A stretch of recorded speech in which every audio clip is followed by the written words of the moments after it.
નમસ્કાર. એમજીવીસીએલના તમામ smart meter વીજ ગ્રાહકો માટે મહત્વપૂર્ણ માહિતી. તમારા વીજ બિલના એસએમએસ અને ઈમેલ સમયસર મેળવવા માટે તમારો મોબાઈલ નંબર અને ઈમેલ આઈડી અપડેટ કરવું ખૂબ જ જરૂરી છે. સૌપ્રથમ તમારા મોબાઈલમાં ક્રોમ બ્રાઉઝર ઓપન કરો અને ગૂગલમાં MGVCL mobile number update online લખીને સર્ચ કરો.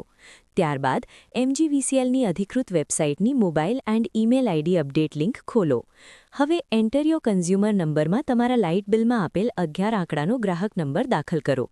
ત્યારબાદ એન્ટર યોર ફીડર કોડમાં લાઇટ બિલમાં દર્શાવેલ 2 આંકડાનો ફીડર કોડ દાખલ કરો અને ગેટ ડિટેલ્સ બટન પર ક્લિક કરો. હવે સ્ક્રીન પર તમારી કનેક્શન માહિતી દેખાશે. મોબાઈલ નંબર બોક્સમાં તમારો નવો મોબાઈલ નંબર દાખલ કરો અને ઈમેલ આઈડી બોક્સમાં તમારો સાચો ઈમેલ એડ્રેસ દાખલ કરો. ત્યારબાદ અપડેટ ડિટેલ્સ પર ક્લિક કરો. તમારા મોબાઈલ પર આવેલ ઓટીપી દાખલ કરીને પ્રક્રિયા પૂર્ણ કરો. અંતે સ્ક્રીન પર મેસેજ દેખાશે કે તમારો મોબાઈલ નંબર અને ઈમેલ આઈડી સફળતાપૂર્વક એમજીવીસીએલ સાઇટ પર અપડેટ થઈ ગયા છે. આજે જ તમારી વિગતો અપડેટ કરો અને એમજીવીસીએલની સ્માર્ટ સેવાઓનો લાભ લો. આ માહિતી વધુમાં વધુ લોકો સુધી શેર કરો. આભાર.